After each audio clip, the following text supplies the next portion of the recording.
Olá, sejam todos bem-vindos ao primeiríssimo episódio do Pod da Play. Eu sou Mariana Mortani e a partir de hoje, toda quarta-feira, estou aqui ao lado de Fabão. É isso. Bem, a Mari já me apresentou, mas, bem, sou o Fabão e antes de eu apresentar os nossos convidados, já se inscreve no canal, já ativa o sininho, já deixa comentário, compartilha com a família com clickbait, falando, olha isso, e não fala mais nada.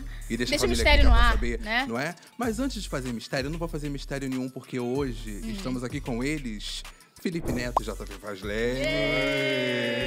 Muito obrigado. Muito Tudo bom. bem? É nesse momento que a gente faz aqui, finge que não se viu no camarim? Talvez. Acabamos de chegar. Tudo bom? Caramba, já tá Tô Quanto se conhecendo tempo, agora, né? tô se conhecendo agora. Podia montar uma empresa. Vamos. Não, vai começar o briefing e tal, essas coisas. É. Mas eu acho que a gente tem realmente uma grande estreia, né? A gente Muito tá grande. começando aqui muito bem no canal da Play 9. Sim. E a gente tem uma grande estreia também de vocês, assim, que são parceiros há anos, mas é a primeira vez que vão participar de uma entrevista juntos. Eu tenho um questionamento muito importante que precisa ser desmistificado agora. É Play 9 ou Play 9? Ah, por essa favor. Oh, meu Deus. Acho que é Por a favor. pergunta que A galera pergunta de milhões. De milhões. pergunta Não, eu de quero a milhões. história, eu quero o contexto. Tem um contexto absolutamente filosófico, bonito, poético e tal, e tem o real, né? Isso, tem a mentira e tem a verdade. É. Qual vocês E eu querem quero, me eu quero saber das duas, aquela. Pode saber as duas, Sim, né? por favor, É, cada um então, conta assim, um, vai. Então, eu vou contar a Escolha poética, as suas o Felipe versões. conta a real, pode Tá ser? bom, tá Ok, bom. ok. A poética é que o número 9 é o número do renascimento. Então, como a gente estava começando uma coisa nova, né, eu e ele, já éramos parceiros de muito tempo, a gente vai contar essas histórias, sim. desde a época Sim, né, da queremos Globo saber. e tudo mais. Mas abrindo uma empresa, eu falei, pô, renascimento 9, né? Aí eu falei, pô, Felipe, ainda é o número do meu aniversário, número 9, uma coisa empolgante e tal. E aí ficamos assim, um 9 é bonito. O Play tinha que ter, o Play era uma coisa que a gente tinha com concordado, certeza. né? Aí tem a versão real, né? A versão real é porque eu fui colocando no registro.br pra ver qual tava disponível. Play 3 tava ocupado, Play 4, Play 5, Play 6, até chegar no Play 9 tava disponível pra registro. Aí eu falei, Nossa. JP, o que tu acha do Play 9? Aí ele foi e fez uma pesquisa. Não, porque 9 é o renascimento. Entendi. E aí virou Play Ele 9. faz a história dele. Não, mas assim. é uma história bonita, porque também podia ser um número horrível, né? Tem um ainda tem É, motivo, vai ainda que você bem. olha ali na numerologia... Play 8.436. Imagina, até tentar Vírgula 12. escolher um, Eu tava assim. até hoje lá tentando no registro BR. Exatamente. Putz, E até grilo. fecha o canal, Felipe Neto. O que ele tá fazendo? Ele tá procurando um registro para empresa. Meu Deus. Não, imagina você olhar e, tipo, sei lá, receber no meu caso, uma proposta, tipo, pra trabalhar na Play 890. O cara já desiste.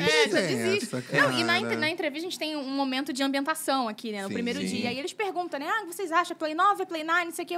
Na minha cabeça, eu tinha a teoria de que eram 9 pessoas envolvidas no projeto. E era Play 9. Mas pode fingir que são Exato. também. já pode usar É uma essa daí boa também. tese, mano. Mas virou um É. trocadilho também, né? De Play 9, de inovação, I9. E 9. É. Tem muita Não, gente mas- fala que acha que é. Mas isso daí também eu vou revelar, que foi uma tese dele. Porque quando a gente achou o 9, eu falei, Felipe, então vai virar Play 9. Porque né, Pois se é é. Play, é 9. Todo É, mundo porque fala Play assim. é em inglês, né? Por que o 9 vai ser em Automaticamente. português?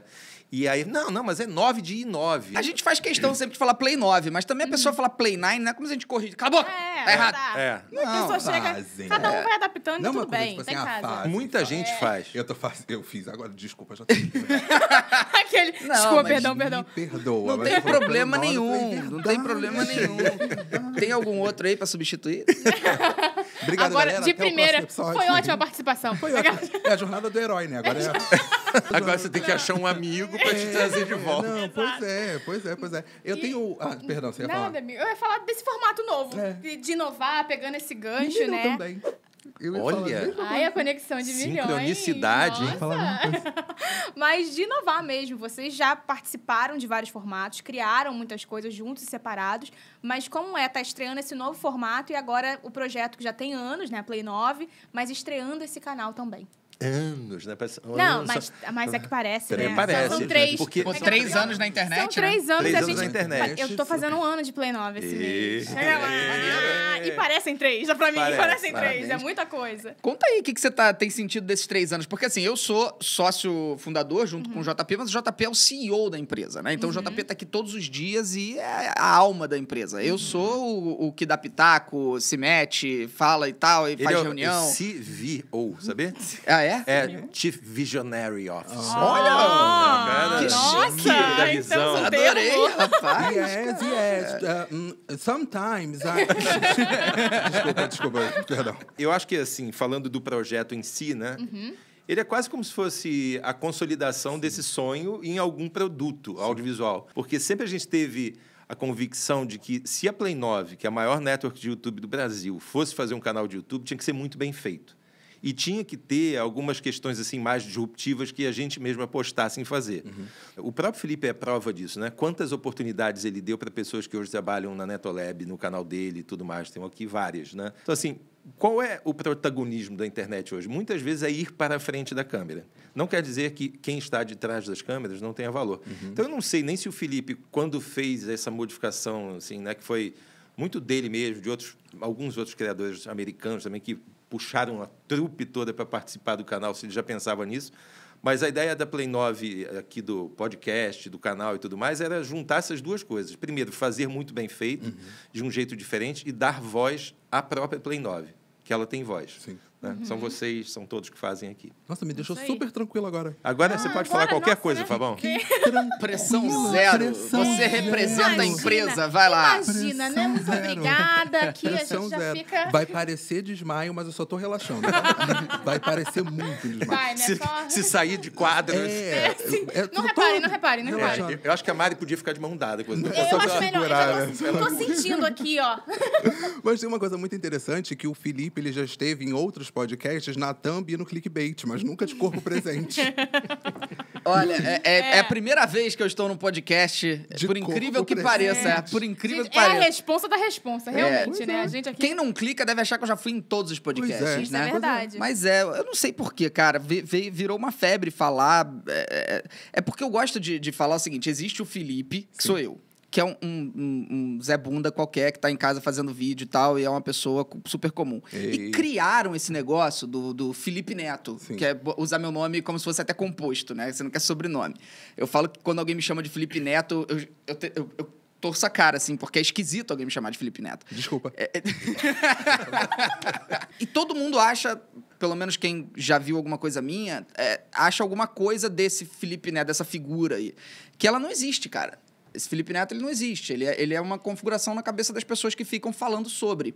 E é bom poder vir aqui também mostrar um pouquinho do que eu sou e as pessoas se frustrarem um pouco, né? A jornada do herói. Tá diferente, né? Tá diferente. E essa questão de formato também é importante, porque vocês, como a gente tá falando, né? Vocês já trabalham com diversos formatos. E, assim, qual é a diferença também, até para você, JP? Essa questão de internet, depois de anos de televisão... Eu tava pensando até, enquanto você falou aí, porque eu tava pensando se você vai contar a era paleozoica, eu tava lá, né? Calma. Eu tava na era paleozoica, que era o jornal, porque antes de ir para a Globo, eu trabalhei no Jornal do Brasil 4 anos, então eu realmente... Só explicando para a juventude, jornal era uma coisa que existia... Você pegava... papel, assim. Papel, ó. Tipo assim... Olha, que interessante. E você lia no papel as notícias do dia anterior. Do anterior. Era tipo um tablet. Quase. Quase. Ainda saía de manhã ainda, ainda era saía cedo. de manhã, era super atual. Pode botar aquele hipertexto também. Aí fazer download. Que legal. Aqui, quando eu falar algumas palavras da era paleozoica... Alguém entregava na sua porta, inclusive. Tinha entregador de jornal, era uma profissão.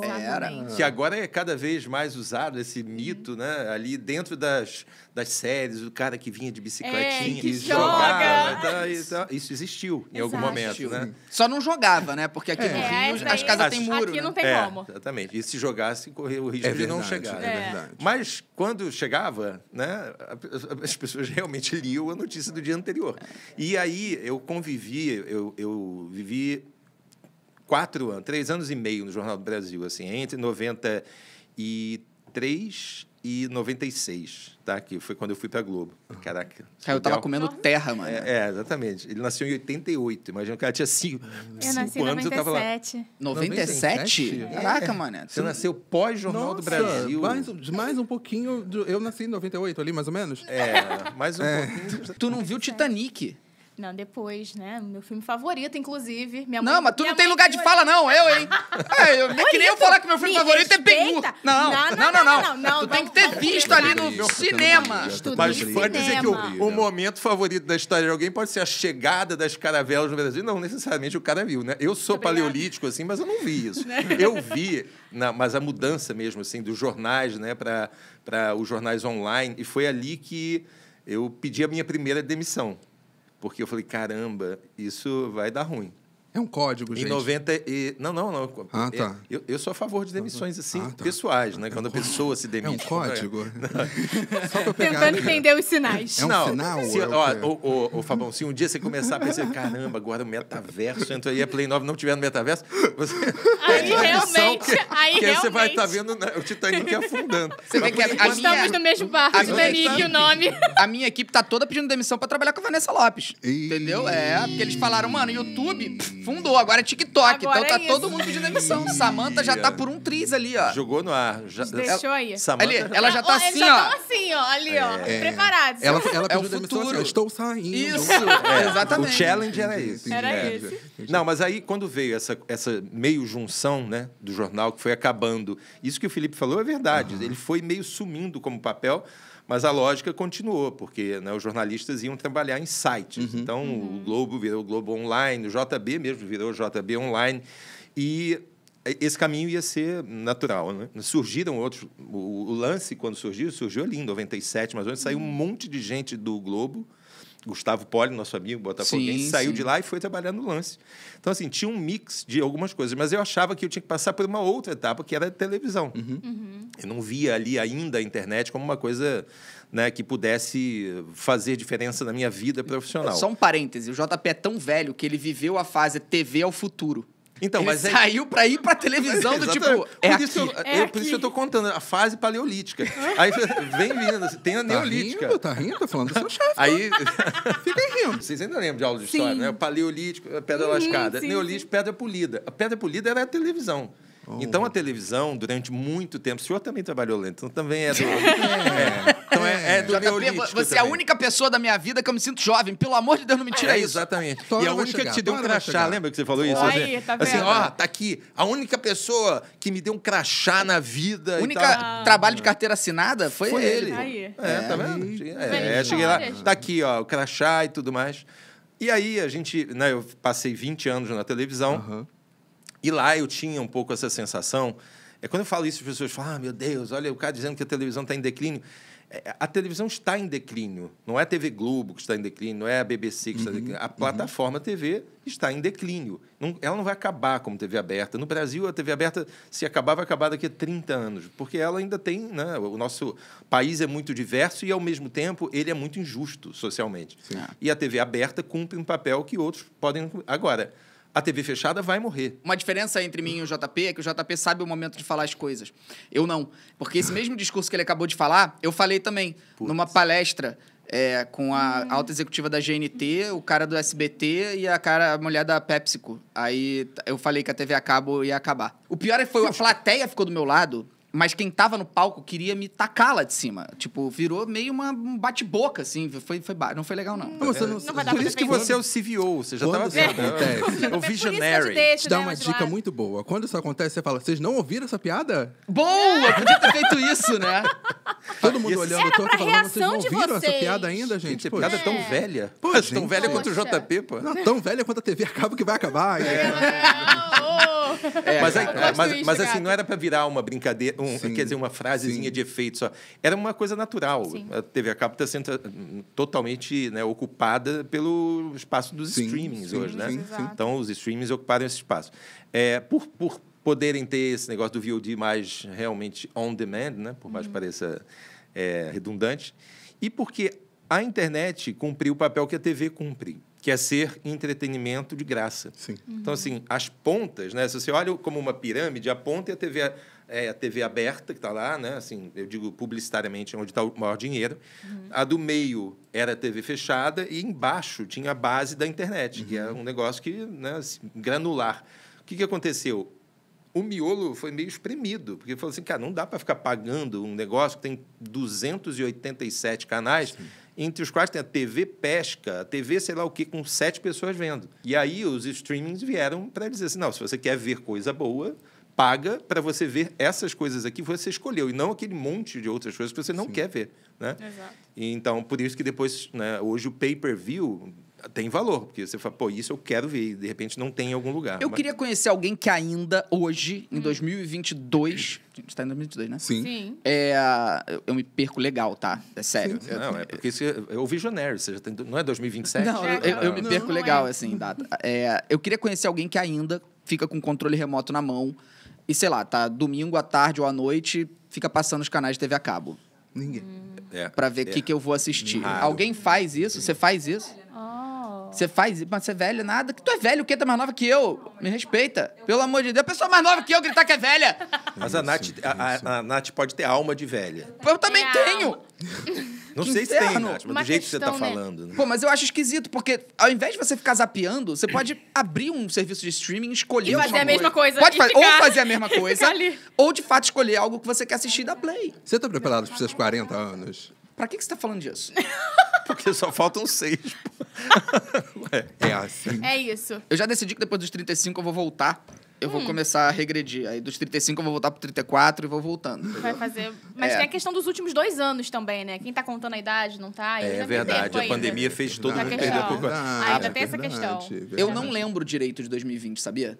É Eu 2020 também, eu foi percebi Blur, isso na né? semana passada. Foi Eu bem não lembro Blur. direito. Ué, Eu sei que eu fiz a 2019? saga Minecraft, isso eu lembro. De resto, É. parece que o ano passou e eu não senti nada. Parece que ele colou em 2021, né? É assim. Um negócio meio Parece que foi um combo. ano só agora que passou. É muito e- estranho. Vários depoimentos falam. Mas- Olha, eu acho que vale a pena espantar esse momento Covid, esse Sim. momento do que passou, porque felizmente a gente está conseguindo estar Vale. junto aqui, tocando, verdade. falando, né, junto. Eu queria saber, a partir do momento que vocês se conheceram, teve aquele estalo de querer criar algo novo. E como é que foi esse primeiro encontro? O primeiro. Nossa, na verdade a gente se conheceu muito antes da gente abrir qualquer coisa juntos, né? A gente se conheceu com o JP, me ligou, eu tinha 23 anos de idade, o JP me ligou falando pra eu ir na Globo, que ele queria conversar comigo e tal, sobre alguma coisa, sobre alguma ideia, um projeto. E eu tremia que nem, né, vara de marmelo. Ah, eu sei porque- como você está se sentindo. Não, era bizarro. Me identifiquei. Olha, Eu que coisa. tinha 23 anos Sei e muito bem. eu cresci num mundo onde internet não existia, né? Quando... Meu Deus do céu, eu tô me sentindo muito idoso. Neolítico. Galera, eu- Tá bom Também, pra também. você. Eu Pelo fui amor ter de acesso Deus. à internet na minha pré-adolescência. Então, antes disso, era brincar na rua, literalmente. E eu cresci vendo Rede Globo. Então, a Globo era o grande sonho da minha geração. Minha geração sonhava em atuar em Malhação, sonhava em participar do Faustão. Esse era o sonho. Então, quando a Globo me liga, né, na figura do JP, pra eu ir lá, eu fiquei super nervoso. Gelado. Eu tinha negado a Record, inclusive, tinha me oferecido uma parada, porque eu queria ir pra Globo. Eu sabia que se eu aceitasse a Record, eu não ia. Não era Fazenda, né? Não, né? Não. Me chamaram Não, pra nada fazer contra, nada contra. um programa na Record. E aí pra trabalhar junto com a Ana Hickman, inclusive. E aí eu recusei muito pensando nisso. Eu falei, cara, se a Record bateu na minha porta, a Globo pode bater também. Então eu vou deixar essa porta aberta. E aí, Visionário. pouco tempo depois, o JP liga e a Globo me convida. E aí eu fui lá e a gente fez um almoço num restaurante que fechou, né? Fechou. Um absurdo. Tinha que abrir de novo esse restaurante. pô. Podemos dizer o nome já que ele fechou. Qual é? Quadrifólio. Era Mas ele existe ainda. Ele mudou, né, de lugar, mas não é mais o mesmo. Eles venderam meio como uma franquia. Mas ele era um restaurante de bairro ali, era muito legal. E delicioso, por sinal. Eu lembro que eu vi o valor da conta e eu fiquei nervoso. Porque era foi muito caro. Tipo, a conta, sei lá, deu 80 e poucos reais cada prato. E eu fiquei nervoso, porque eu falei, mano, isso é muito dinheiro. E aí a Globo pagou. E aí, né? Não, Momento, 80 reais, sei momento. lá, foi por aí mesmo. Mas Foi, há foi. 12 anos, né? Era uma E grana. também, né? Então era uma acho grana. também. Não. Se hoje eu já Hoje me também tremo já inteiro. Mas dali, ó, o JP tá me chamando de visionário, mas na verdade, enfim, se vocês conhecerem a história do JP, vão ver que ele é um gigantesco visionário. O JP, ele tinha o Esporte Espetacular, que era um programa, desculpa, JP, mas quadrado, né? Era um programa quadrado, até o JP assumir. Eu não sei nem por que eu pedi desculpa, porque foi ele que mudou tudo lá. E aí, quando ele assume, ele começa a querer transformar para uma coisa mais entretenimento, mais contato, principalmente com o jovem, né? Que jovem já estava em 2010, quando surge o YouTube. Isso é legal de falar. O YouTube surge como a rebeldia do entretenimento. Muita gente talvez não lembre, mas foi exatamente isso. Por que os palavrões faziam muito sucesso? Muita gente me pergunta dos palavrões. Porque, na época, o entretenimento brasileiro vinha de décadas de um engessamento... Isso é uma palavra? Sim. O engessamento causado pela Rede Globo não querer desagradar mais os anunciantes. Porque a Globo chega num patamar de audiência tão grande na década de 80 e 90, tão absurdo, que ela olha para a programação e ela fala assim, olha só, a gente já tem audiência. Como que a gente melhora agora o faturamento? Então ela vai aos anunciantes e os quadros da Globo, os programas da Globo começam a ficar muito mais encaixados para agradar anunciantes do que o público. Sim. A Globo nunca imaginou que surgiria muito rapidamente alguma coisa que sugasse parte dessa audiência ou que a própria audiência começasse a ter uma estafa desse tipo de conteúdo. Conclusão, quando o YouTube surge em 2010, que ele explode no Brasil em 2010, ele surge com uma visão de entretenimento que nunca ninguém tinha visto. Que era um monte de moleque xingando, falando um monte de palavrão e falando coisas que a TV brasileira não falava há muito tempo, muito tempo. Por que o fenômeno no Brasil é tão mais avassalador do que nos Estados Unidos, por exemplo? Porque o Brasil, quando surge em 2010 o YouTube explode, a gente fica até ali 2016, 2015, sendo o maior watch time, tempo de permanência, por usuário do planeta. Por quê? Porque nos Estados Unidos, você já tinha, dentro da televisão, uma gama de opções para você assistir, de conteúdo com palavrão, de conteúdo politicamente incorreto. Permitiam muito mais. De coisas visionárias, de coisas inovadoras, incríveis. Enquanto que no Brasil, era zorra total. Porque a Globo já tinha aberto mão até do humor. Ela já não ligava mais. Tem um momento, e foi bom você falar isso, que tem um momento da Globo, que depois, acho que a gente retomou lá no esporte, que era muito... isso de enfrentar o establishment no humor, que foi de TV pirata, Cacete Planeta. Foi a última tentativa da Globo de ser muito importante inovadora. para tudo. Vocês, né, a sua geração, deve ter visto muito isso. Assim, peguei o final. O final de Cacete Planeta. Eu não peguei TV pirata, TV pirata era assim, era o que eu amava. Pois é. Assim, era... Aí vocês ainda tinham esse resgate, mas a minha geração, com 20 anos ali em 2010, todo mundo olhava pra Globo e odiava. Vocês lembram que foi a época do ódio da Globo? Até no futebol existia um ódio, era todo mundo odiando a Globo, era um ranço absurdo. O YouTube surge, e essa revolução que acontece dentro do YouTube, todo mundo que trabalhava nas antigas plataformas torce o olho, torce o nariz. Olha para o YouTube e fala, isso aí... Eu lembro do Rafinha Bastos, que era um stand-upper conceituadíssimo, dando uma entrevista pro Lobão na MTV e falando especificamente sobre mim, e ele fala, não, isso aí 5 minutos de fama vai acabar. Por quê? Porque as pessoas olhavam para aquilo e falavam, não, é tudo um bando de adolescente idiota fazendo vídeo idiota, isso não vai durar. Que não tem a chancela da televisão, que na época exato, era essa. Exato. Mas essa pesquisa que você falou do Esporte Espetacular, que acabou sendo... a razão pela qual a gente se encontrou, né? Ela mostrava claramente isso. Não vou abrir dados aqui, porque não faz sentido, mas eu estou dizendo, o percentual de pessoas mais velhas vendo o Esporte Espetacular, e, obviamente, se pensa sempre que esporte é uma coisa para jovens na televisão, que é uma coisa descolada, que todo mundo quer ver, a gente tinha, na pesquisa, o oposto. Assim, o que estava ficando de audiência para o esporte eram as pessoas mais velhas. As pessoas mais novas... Não é que elas fugissem para outras TVs. Quem fugia, assim, era muito novinho. Então, ia ver, sei lá, desenho animado no SBT. Mas quem fugia para outras plataformas. E ali é que começou esse fenômeno do YouTube. Esse porque olhar, né? a fuga não era mais de uma TV para outra. Isso existia pouquinho. Era de um canal era para de, outro Não, era canal. de uma plataforma para outra plataforma. As Não pessoas tinha... estavam literalmente parando de ver a TV. E a ideia foi essa. A gente já tinha começado um formato, né, de transformação, de trazer figuras que eram mais entertainers, assim, para ser também jornalistas e entertainers, como Tadeu Schmidt, Thiago Leifert, Fernanda Gentil, Alex Escobar. Essa turma veio para fazer isso, mas eles eram bichos de televisão, só que tinham uma linguagem já meio disruptiva. Aí eu falei, vamos mais além? Vamos trazer os YouTubers. Aí é que ele é maluco. Aí entra o quanto o JP é maluco. Vocês têm que pensar que era a época em que eu só falava escatologia, palavrão, enfia coisa aqui, enfia coisa ali. Só que a molecada toda tava me assistindo. Era Não Faz Sentido, óculos escuros, aquela rebeldia, aqueles gritos. O JP olha para aquilo e fala... Globo.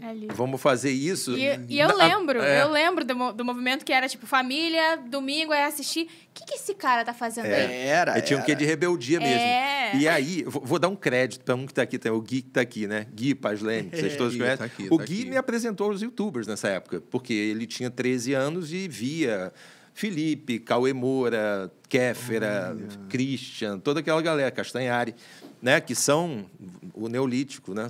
Mas já são os dinossauros. Já são os dinossauros. Dinossauros dessa época. Dinossauros. E essa turma, eu falei, caraca, isso é que está faltando, né? Olhei todos eles, eu fui vendo ali quem é que... Dei uma pesquisada, gosta de esporte e tal, e vi que o Felipe era botafoguense, né? Não foi Ele por isso, também. eu também. Já veio um gancho ali, Já né? tinha um gancho, assim. Falei, pô, esse cara, se ele é botafoguense, ele gosta mesmo de esporte, né? Ele gosta mesmo de futebol. De sofrer. E aí... Muito. E aí, além disso, óbvio, como tinha que ter o lado de entretenimento, né? Era importante que ele fosse uma pessoa capaz de não ser apenas... Mas estava muito claro que ele não era apenas um cara que ia ali repetindo as coisas. Era ele que criava, estava muito evidente aquilo. Aí, nesse período, quando a gente fez esse encontro famoso, o almoço já era exatamente para trazer o Felipe, entre esses youtubers famosos, ele tinha esse perfil mais do esporte e tal, trazer o Felipe para dar uma bagunçada no coreto, entendeu? Pô, tava muito tudo certinho, embora já tivesse esse movimento todo de quem veio da televisão e já tinha um outro jeito de fazer. Aí eu fiz umas entrevistas e tudo, mas, enfim, sobre o Felipe, que realmente era o mais talentoso. Chegamos a fazer uma coisa com o Chico Rezende, lembra? Sim, Chico, eu lembro, era legal. O Chico era super legal. Chico a gente fez Torcedor. o Chico Torcedor, que a gente fez. Do Globo Esporte Rio, né? Do Globo Esporte Rio. O Felipe fazia o Esporte Espetacular e o Chico fazia o Globo Esporte Rio, que também pô, era muito legal. Ele fazia uns personagens de vários times e tal. Ficou um tempo, mas o próprio Chico depois desistiu de ser youtuber. E aí ele foi para outro caminho. Mas o Felipe continuou, né? E para as pessoas que perguntam, vou abrir um canal de YouTube, eu falo assim, sabe, mas você quer abrir um canal de YouTube ou você quer ser youtuber? Porque eu vou te dar aqui uma lista de coisas que você tem que fazer. Né? Porque não é mole. 95% das pessoas desistem mesmo, né? Porque não é fácil. Exatamente. E dali a gente montou a versão possível dentro da televisão do que era o Não Faz Sentido. E a versão passou a ser o Sem Noção. Sim, cara. A gente lançou o Sem Noção no Esporte Espetacular e eu tenho muito orgulho, porque eu vejo hoje alguns vídeos, eu falo... Era uma época que a Globo não permitia tirar sarro consigo mesma. A Globo era muito sisuda nessa época. Hoje em dia, não. Hoje em dia, a Globo tá muito mais jovem. Mas naquela época, não. Então, a gente fez umas piadas ali que eu não sei nem como é que passaram, cara. Assim, da gente sacaneando o repórter, sacaneando como é que o jornalista falava, sacaneando o delay do jornalista quando falava com um ponto na televisão. A gente fez um monte de piada que hoje eu falo, cara, não acredito. Eu acho que os marinhos não viram, não é possível. Não viram. E que bom olhar pra trás e pensar, nossa, já era bom naquela época, né? Eu Não fico se pensando arrepender de também, nada. porque eu fico pensando também que eu era um jovem diretor meio maluco. Porque, sei lá, eu tinha 38 anos. Então, eu fazia aquilo... Nem pensando nisso, os caras podiam me demitir também. Porque quem está inventando esse maluco aí que trouxe esses youtubers e tal. Mas a ideia era rejuvenescer e buscar pessoas que estavam em outras plataformas, não estavam mais, né, aquilo que a gente falou, na televisão. Sim. E a gente tá falando dessas coisas super positivas que deram certo, mas e os tropeços também, Pois né? A gente tá aqui, a gente todo tá meio assim, né? início E aí, tem alguns tropeços no início, né? Aliás, nesse tropeço, tem a gente pode falar um bastidor aqui que é legal. Pode. Assim, nesse do Sem Noção, o único texto que eu mesmo censurei do Felipe, assim, a gente fez, sei lá, 100 episódios ou mais. Assim, eu censurei, porque eu falei, cara, isso aqui não vai... E tinha a ver com tropeço, por isso que eu me lembrei, assim, que eram saltos a cavalo, né? Porque Deixa eu explicar a ideia. Tá, A tem um ideia era a contexto, seguinte. tem um contexto. Você tem, no hipismo, você tem aquelas provas que você vai no cavalo e vai fazendo a prova de obstáculo. Exato, Né? exato. Eu acho sacanagem. Porque eu falo, por que o vagabundo não pula o obstáculo dele próprio? Então a gente teve a ideia de fazer o hipismo sem cavalo. Claro. Então a ideia era, temos aqui a nova modalidade olímpica do hipismo sem cavalo. E, de fato, a gente recriou as provas do hipismo sem o cavalo. Incluindo aquela que você pula e cai na água. Eu falei assim, olha só, Felipe, deixa eu te falar uma coisa. Se há um esporte que é tabu na Isso eu não TV lembrava. Globo, é o hipismo. É hipismo. Porque a família Marinho toda tem cavalos e tudo mais. Então a gente É muito nunca tradicional. Tópico sensível. É muito tradicional dentro da tópico, Globo. tópico sensível. E era uma bobeira, porque eles iam rir também, não iam estar nem aí. Mas eu falei, né, Rolou a preocupação no ali, né? lampejo de lucidez da minha loucura completa, eu falei assim, pô, já fizemos patins no supermercado. Já contratamos esse Já menino. imitamos. Pô, o cara já imitou jogador de PlayStation. Lá Sim. na coisa. Já teve jogo de tudo. Já derrubaram um negócio, foram expulsos de um lugar. Agora, não vamos brincar com os cavalinhos, né? Chega uma hora que chega. Eu fiz piada com o jogador mercenário, lembra? O jogador trocando de camisa pela oferta. A gente fez muita piada. A gente tinha algumas ideias no Sem Noção que era só pra passar na Globo. Juro. A gente falava assim, cara, isso tem que estar na Globo. Teve uma ideia que era tão estúpida, mas tão estúpida, que eu falei, a gente tem que fazer porque isso tem que estar na Globo. Tudo que direcionado. Era eu e Fábio Nunes, que era que a gente apresentava, né, junto, narrando uma corrida de submarino. Na orla da praia. Sem ver nada. Era praia e a gente narrando a corrida de submarino. Não, a pior de todas é quando... Era só porque eu queria que tivesse aquilo na Globo. Foi muito, muito inusitado que tenha passado pelo crivo acima do meu. Que era o Felipe e o Fábio, assim, numa bancada de narração, com camisa da Globo e tal. Obviamente imitando Galvão e Arnaldo. E aí eles começam a narrar o jogo. Aí começam a olhar um para o outro. Foi lindo, né? Se apaixonam, entram embaixo da coisa e começam a se pegar embaixo da bancada. Isso foi ao ar domingo de manhã. Eu não sei como também, mas eu ria tanto quando eu vi Tinha ideias que era isso, gente. A gente precisa botar isso na Globo. Era isso. Hoje, se você assiste, talvez não seja engraçado, mas sabe qual era a graça? Era aquilo passar na Globo, cara, em 2011. E o outro que eu lembro bem, esse você vai lembrar porque a gente já viu, já se mandou no WhatsApp várias vezes quando aparece uma oportunidade, que é o negócio do Visionary, é o Felipe imitando dentro do estúdio e o Fábio fora do estúdio. O Fábio fazia o repórter e o Felipe o apresentador no estúdio. Aí entra o famoso telão e aquele delay insuportável, né? E aí, Fábio, tudo bem? Aí fica batendo...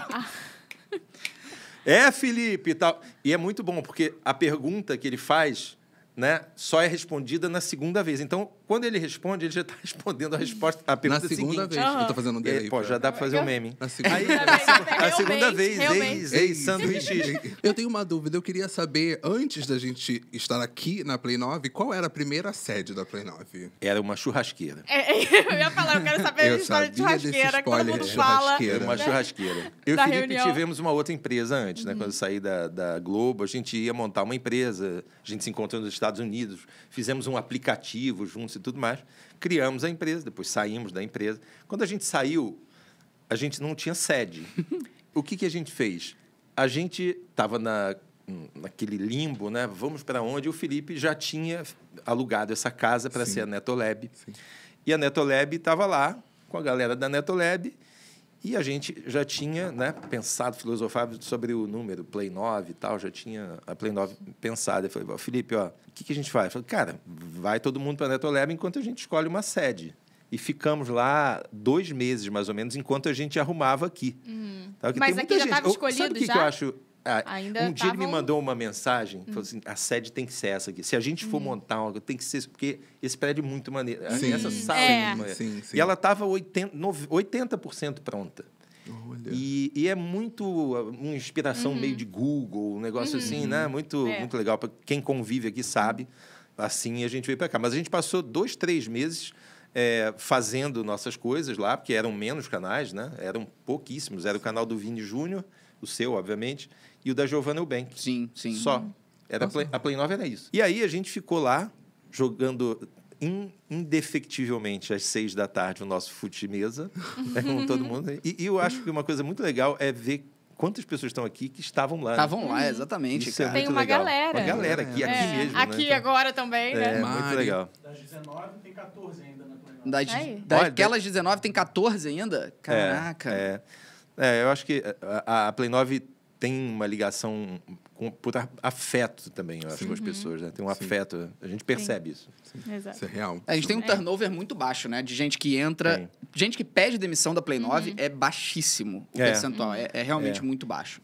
E a quantidade de gente tentando entrar E normalmente, eu vou falar isso para parecer... eles vão para coisas melhores. Sim. E o que eu acho uma boa também. Quem pede demissão normalmente... É pra ir pra algum outro lugar também tá super ligado. Existe o Headhunter, né? Que é o cara que seleciona as pessoas e puxa para grandes cargos e tal. E aí a gente olha e fala, vai, porque é uma mega oportunidade. Aí essas são normalmente as pessoas que pedem demissão, é porque conseguiram um negócio ainda maior. Sim. E falando em coisa maior, né, Mari? Eita! Que isso? A gente tá falando de grandes estreias. E a gente tem grandes estreias aqui na Play 9 também. E eu acho que eu quero saber de vocês, as grandes estreias da carreira de vocês, tem uma aqui na minha cabeça já. Deve ser show mesmo da que a Black minha. Friday. Show da Black Friday. Né? Que loucura que Histórias, bastidores. Como é que é essa questão de planejamento e apostar em grandes projetos como esse? O show da Black Friday é a razão de existir dessa mudança toda da Play 9. Pensando bem, foi isso também, né? Quando a gente tinha esses 3 canais e esse sonho enorme, o Google fez um desafio para a gente. Pensem numa coisa diferente para Black Friday. E aí a gente pensou no show da Black Friday. Coincidentemente, na época, eu estava lendo um livro sobre e-commerce na China e tudo mais. Eles fazem muito isso, né? Muito live commerce, com grandes coisas e tal. E aí, falei, vamos montar um show. Sim. Vocês topam? E aí os caras toparam. A propriedade intelectual do show da Black Friday é da Play 9. Mas é em parceria com o Google também. Porque eles foram grandes parceiros, né, de trazer essa ideia. Quer dizer, a ideia da ideia, né? A ideia de tenham uma ideia. Elaborem algo. Façam. Porque podia passar como sempre foi, a Black Friday normal. E depois dali a gente, né, fez o que fez. Mas a ideia foi muito louca também. Foi. Porque quando a gente pensa no show da Black Friday, o primeiro projeto da Black Friday foi... A gente não tinha tempo hábil para fazer. E mesmo assim a gente decidiu fazer. A gente falou, vamos fazer um show ao vivo, chamar grandes youtubers, fazer o maior evento ao vivo da história do YouTube e botar uma porrada de marca junta. Sim. Então, assim, o risco era muito grande. Porque a chance do ao vivo dar alguma coisa errada, principalmente para algo que é estreia a primeira vez, é enorme. Então, foi uma loucura. Mesmo assim, deu certo. Deu tão certo que a Americanas, já no segundo ano, fala, opa, não. Agora é nosso. E a Americanas passa a ser a cotista, né, master. E tem uma outra questão aí também. Porque naquela época, a gente não tinha as lives acontecendo, assim, as transmissões ao vivo. Não era assim. Então, não era assim. Não era Foi um grande momento, assim, de o que eles vão fazer. Então, na verdade, quando você estuda a história de lives no YouTube, mais uma vez você acaba vendo na origem eu e JP juntos. Assim. Falo isso com toda a humildade, não é querendo me gabar nem nada do gênero. Mas quando... Lembra que começa com a live do Oscar? Eu ia contar, a gente estava perto do Oscar e aí eu falo, olha, desafio, eu ia para Orlando, eu ia passar 20 dias em Orlando e logo depois já era o Oscar. Falei, quando eu voltar, eu quero fazer uma mega live do Oscar, eu quero uma produção incrível e eu vou ficar ao vivo 5, 6 horas seguidas comentando tudo que tem no Oscar, sem mostrar imagem nenhuma, porque não pode. Então eu vou ficar comentando o que tá acontecendo. Segunda tela, experiência de segunda tela. Sim. Aí tá maluco, como é que a gente vai fazer isso, não sei o que e tal. Falei, cara, se vira, a gente tem que dar um jeito, eu desembolso dinheiro tanto. Eu lembro que na época foram 60 mil que a gente gastou pra fazer aquela primeira live, que é um orçamento minúsculo pra você fazer um evento, né, uma live grande. Sim. E ali começa... Aquela live, pelo menos que eu tenho lembrança, é a primeira grande live de grande produção com grande audiência para o YouTube. E ali a gente começa a usar aquele exemplo para escalar e fazer outras. A gente começa a fazer uma porrada de live. Aí teve live de lançamento da casa, aí teve live de lançamento do canal Irmãos Neto, do app. Sim. Teve uma porrada de live que quando você olha, você fala, são mega produções, né? Porque a gente sempre teve esse gosto pelo ao vivo. O ao vivo é o maior desafio que existe. Eu venho do teatro. Para mim, o ao vivo é o que me dá um tesão, assim, uma vontade de fazer muito grande. Então, a gente faz das lives uma coisa, talvez, de outro nível naquele momento. E daí, a gente cria bagagem para fazer o show da Black Friday. É uma experiência mesmo para quem tá assistindo. Com não é certeza. só você sentar lá, é uma experiência imersiva. E eu digo, super, e o que eu digo que ela é também visceralmente ligada à Play 9 é porque, né, com aqueles 3 canais ali, a gente não tinha como assumir esse andar aqui. Sim. Mas com o show da Black Friday veio um mega projeto. Aí a gente falou, opa, as coisas estão andando como a gente imaginava, que é, né, conteúdo, junção de boas audiências, perfil de influenciador certo e tudo mais. E a gente tocou em frente. Mas esses episódios todos que a gente fez antes, assim, foram muito importantes para dar a certeza num bastidor também. E hoje é curioso que o Felipe Neto, né? Eu digo assim, Felipe Neto e o Galvão Bueno, né, estejam na mesma empresa, porque eu sempre falei isso para o Felipe e é a verdade.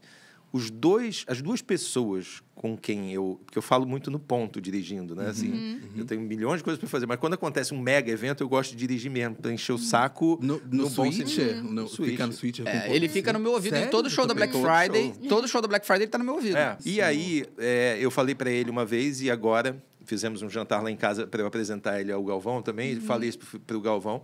O Felipe e o Galvão são as duas pessoas que melhor usam o ponto assim que eu conheço. Assim, você pode falar qualquer coisa enquanto eles estão falando, qualquer coisa, que eles continuam falando. Às vezes mudam um pouco o ritmo, mas estão ouvindo tudo a ponto de... O Galvão, uma vez, eu tive que falar 4 minutos no ouvido dele, porque não tinha um TP, e ele repetia tudo que eu estava dizendo. Caramba. Porque não tinha TP e o texto que ele escreveu era isso. E o Felipe é igualzinho, não tem erro, sabe? Então, acho que o YouTube não tinha tanto... Eu não estou falando... Assim como ele falou, né? Isso não é arrogância. Mas, de fato, o YouTube talvez não tivesse tantas lives, porque o YouTuber não foi acostumado a fazer lives desse tipo. Foi acostumado a fazer streaming de coisa. Hoje você vê, assim, senta em casa, sai falando, tudo mais, mas chegar no palco, dominar, plateia, às vezes, com isso, com aquilo, e chama daqui, entra dali, não era muito... Então, foi uma mistura também, que eu acho que o que a gente fez ali tinha um quê de televisão youtubizada, né? Para não repetir o formato da televisão, e, ao mesmo tempo, dar uma oxigenada e trazer determinadas coisas profissionalizadas mesmo, assim, né? Uma coisa que a gente sabia seguramente que ia funcionar para dentro do YouTube. E tem uma questão também muito de descoberta, né? Dentro disso tudo, de descoberta de como a live vai funcionar e tal. Super. Felipe, o que você descobriu com a internet, além agora de biscoitar? E JP, o que você aprendeu migrando para a internet? Eu vou deixar ele falar primeiro, porque eu aprendi que ele poderia chegar a biscoitar, porque eu nunca tinha imaginado na vida. Então, mas agora é todo dia de manhã, assim, né, olhando. Assim, cara, todo mundo já viu essa tatuagem. O mais bizarro para mim na internet foi, talvez a coisa mais difícil, é porque hoje em dia, quando alguém começa dentro do YouTube, ou do TikTok, ou do Instagram, qualquer plataforma, tem exemplos, né, que ela pode aprender. Então, ela pode usar como inspiração, adaptar e tudo mais. Em 2010, não tinha nada, né? Era só mato no YouTube. Então, eu tive que ir criando caminhos que eu não tinha em quem me inspirar. E isso era muito assustador. Sim. Muito, muito. Eu lembro de ter crises e não saber qual seria meu próximo passo, e ter realmente problemas psicológicos em função disso. Então, a internet, na verdade, ela me permitiu acreditar que a gente é capaz de criar caminhos que ninguém realmente trilhou antes. E isso, para mim, acabou virando um traço da minha personalidade depois do YouTube. De hoje, sempre que eu vou pensar em alguma coisa, tentar pensar o que ninguém está fazendo. Assim, ao invés de simplesmente me inspirar em algo gringo e tudo mais, o que ninguém está pensando, não tem lugar nenhum, eu posso tentar. Então, eu acho que isso foi o que a internet mais me trouxe, que eu sou muito grato por ter participado. A capacidade de estar realmente no controle daquilo que eu vou criar. Isso é algo impagável, que só surgiu graças à internet, né? Antes disso, não existia. Sim. Eu acho que, assim, ouvindo o depoimento do Felipe, acho que é a personificação do que me motivou e que eu vi surgir na internet, que era as pessoas se tornando cada vez mais as suas próprias mídias, né? Eu já falei isso algumas vezes, assim, mas quando você olha e fala assim, uma pessoa como o Felipe pode ser a Globo dele mesmo, né? Você criou a persona, que é a imagem do cara, o apresentador, e você criou o meio, né? Então, o canal de comunicação. E isso é muito poderoso. Foi, inclusive, o que me deu coragem de pedir demissão da Globo. Eu falei assim, as pessoas e as marcas vão se tornar publishers, elas vão se tornar as suas próprias emissoras. E vão precisar de conteúdo, e vão precisar de boa produção, e vão precisar de inteligência, né, para fazer isso estrategicamente. Porque você muda um pouco o mecanismo, que é sempre aquele... uma empresa, que é uma emissora, contrata o Felipe, ou contrata o Luciano Huck, ou o Galvão Bueno e tal. Esse cara usa esse canal e tem um diretor e tal, e depois, né, alguém vê pela televisão lá... Quando você pega o Felipe, ele é a TV dele, e ele é o diretor do conteúdo dele, entre esse grupo de coisas e o espectador só tem uma tela, que pode ser essa, pode ser o celular, pode ser... E eu falei, cara, isso vai ser uma revolução como nunca aconteceu. E aí, isso é que me inspirou. E também tive muitas dúvidas, assim como ele, previamente, porque eu pedi demissão no auge da minha carreira, uma loucura completa. Uma aposta e tanto. Maluco. Todo mundo falou pra ele que ele era maluco na época, né? O cara tá no auge da carreira ali, sendo cotado pra cargos altíssimos dentro da emissora, de alto executivo, que ele já era um alto executivo, ele tava cotado pra cargos ainda maiores, e ele fala, não, eu vou pedir demissão para empreender dentro desse mercado. Isso é loucura, né? Completa. E é o tipo de loucura que eu admiro muito. Porque, cara, é isso que eu falei sobre construir caminho, entendeu? O JP é igual nesse sentido. Ele olhou, viu que esse aqui era o caminho confortável, cômodo, de ficar muito rico e muito confortável, seguro, e falou, não, eu vou nesse aqui, que tava cheio de pedra no caminho, corpo caído no chão, sangue, e ele falou, não, mas esse aqui é o que eu vou trilhar, esse aqui. Mas é bom... nesse aqui, investindo o próprio dinheiro. Mas é bom observar que veio também de uma análise, né? Vocês só não falaram assim, não... Claro. Não vou arriscar, não. Sim. Todos esses depoimentos de vocês, a gente observou. Isso é importante para não virar discurso de coach, inclusive. Exatamente. Porque tem muito coach que fala, você vai sair do confortável, você tem que trilhar o caminho. Só acredite, não é só isso. Claro, você precisa entender. Estude pra caramba, né? Veja, e também esteja disposto a correr os riscos que eventualmente vão surgir no meio do caminho e que podem, como vocês disseram, coisas que podem dar errado. Sim. E várias deram. Só que se você é alguém que abriu uma empresa que botou o dedo, o vento está batendo para cá, é uma coisa. Você está muito mais assim, propenso a esses invernos que vêm. Winter's coming. Né? Agora, se você é um cara que analisou, estudou e falou assim, se der errado, tem que ser parte daquilo que você já pensou. Você fala, tem uma chance de dar errado. Mas o propósito que você olhou lá na frente, ele tem que ser muito, muito claro. E esse propósito, assim, para a Play 9, as pessoas e as marcas vão virar emissoras. Ponto. Então, hoje, quando você olha assim, a Play 9 tem uma network que, juntando tudo, tem quase 4 bilhões de views por mês. Com YouTube, com TikTok, Instagram, Facebook, etc. Isso é a comprovação de que essa tese existia e estava certa. Sim. Aí você olha assim, a Play 9 hoje cuida de 4 canais de marcas que toparam esse discurso evangelizador de ser publishers. E isso é a prova de que está dando certo. Já que a gente está falando de grandes estreias, né, eu quero saber qual foi a estreia mais marcante da vida pessoal de vocês. A minha estreia mais marcante... É porque é difícil falar isso. Ou algo que estreou. Não, porque a minha estreia mais marcante é o nascimento do meu primeiro filho. É, lógico, né? É um negócio, assim, inacreditável. O segundo, dane-se. Não, eu quase não falei isso para o Gabriel não ficar chateado, mas foi tão emocionante quanto. Só que não mas foi... já sabia como era, né? Não foi o primeiro. Mas eu estou dizendo assim... o amor pelos dois, assim... Aquele tweet de Gêmeos. Qual foi o planejado? Não, os dois são filhos de Olimpíadas. O mais louco é isso. Porque o meu ciclo na Globo sempre foi muito ligado aos grandes eventos. Então, eu voltei da Olimpíada de Atlanta, em 1996, e eu e a Flávia fabricamos o Guilherme. Voltei em 2000, das Olimpíadas de Sydney, e fabricamos o Gabriel. Gente. E quando você olha, eles nasceram exatamente 9 meses depois da minha chegada. Gente, a estratégia é melhor do que a da Boca Rosa. Tudo pensado.